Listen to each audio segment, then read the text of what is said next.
काला दिन था हमारी देश की सुरक्षा के लिए, वो 19 जून 2020 था, जब क्लीन चिट प्रधानमंत्री दे रहे थे। चीन समझ गया, विश्व समझ गया कि इस व्यक्ति के लिए देश की सीमाओं से ज्यादा महत्वपूर्ण अपनी एक छवि है। तो सबसे बड़ा फेलियर तब होता है जब डिप्लोमेसी में, जब आपकी कमजोरी दुश्मन को समझ में आ जाती है, और आपने तो खुलकर अपनी कमजोरी दुश्मन के सामने रख दी। मैं आपको एक उदाहरण देता हूं। जब 2014 में मोदी जी पहली बार प्रधानमंत्री बने, तो चीन का मुखपत्र ग्लोबल टाइम्स लिखता है कि मोदी जी का काम करने का तरीका और सोच चीन के बहुत नजदीक है, हम उनके साथ काम करने में बहुत सहज महसूस करते हैं।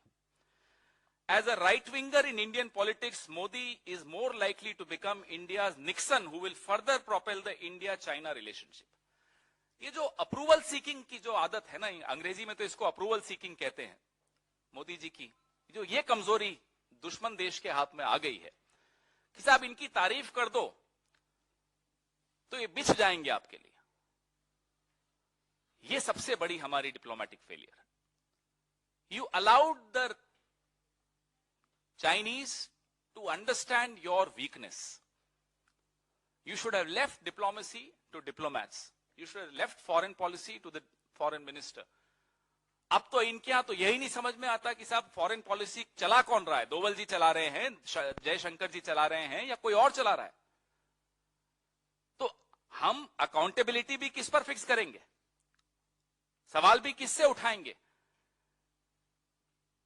तो डिप्लोमेटिक फेलियर मैं नहीं समझता, जैसा कि मेरे कुलीग ने बड़ा सही कहा, न हम इस पे रक्षा मंत्री पर सवाल उठा सकते हैं, न विदेश मंत्री पर सवाल उठा सकते हैं, न ही शायद दोवल जी पर उठा सकते हैं।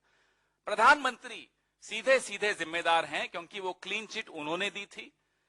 और जब पेंटागन ने वो 101 मकानों के गांव की बात बताई कि अरुणाचल प्रदेश में अपर संजागिरी डिस्ट्रिक्ट में झील के किनारे पे एक गांव बसा दिया है, और हमने जब सवाल यहीं इसी मंच से उठाया तो हमें कहा गया कि अरे साहब ये तो नेहरू जी के वक्त से विवादित है।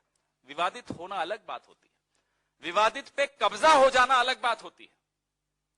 विवादित था, 1959 से विवादित था, इसमें कोई शक की बात नहीं है।